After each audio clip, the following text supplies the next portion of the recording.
Finally, demonstrators are speaking out against several issues. They don't want to see unions dismantled. Protesters also say that some of the cuts being made to balance state budgets are unfair to the working class. State budget deficits are prompting serious measures among state lawmakers in the country. Many of the demonstrators here in Niagara Square were teachers and students. They rallied with their signs and their voices. The simultaneous cut in education, which will result in a lack of services for students, as well as raising tuition. Residents in Western New York joined in on this National Day of Action to support public sector workers in Wisconsin. After 11 days of protest, the controversial bill to end collective bargaining rights for most public workers passed the state assembly there. State budget deficits are being blamed for serious cuts across the country. Critics say there are other ways to save money. The governor there, and I use the term loosely, has definitely set his sights for the wealthy. He's given tax breaks and tax cuts to the wealthy.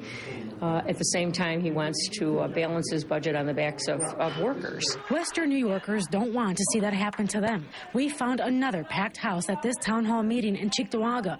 They highlighted the history of unions and their benefits. Every paid vacation, every weekend, every overtime dollar, every protection from arbitrary dismissal and unfair treatment. We want to see everybody have job rights, workers' rights, not to be afraid to speak out about how they feel about how they're being treated. Several state lawmakers came to listen. They all promised to do what's best for the public. But there is fraud, there is abuse, there are people that are scamming, there are people that are lying, there are people that are cheating.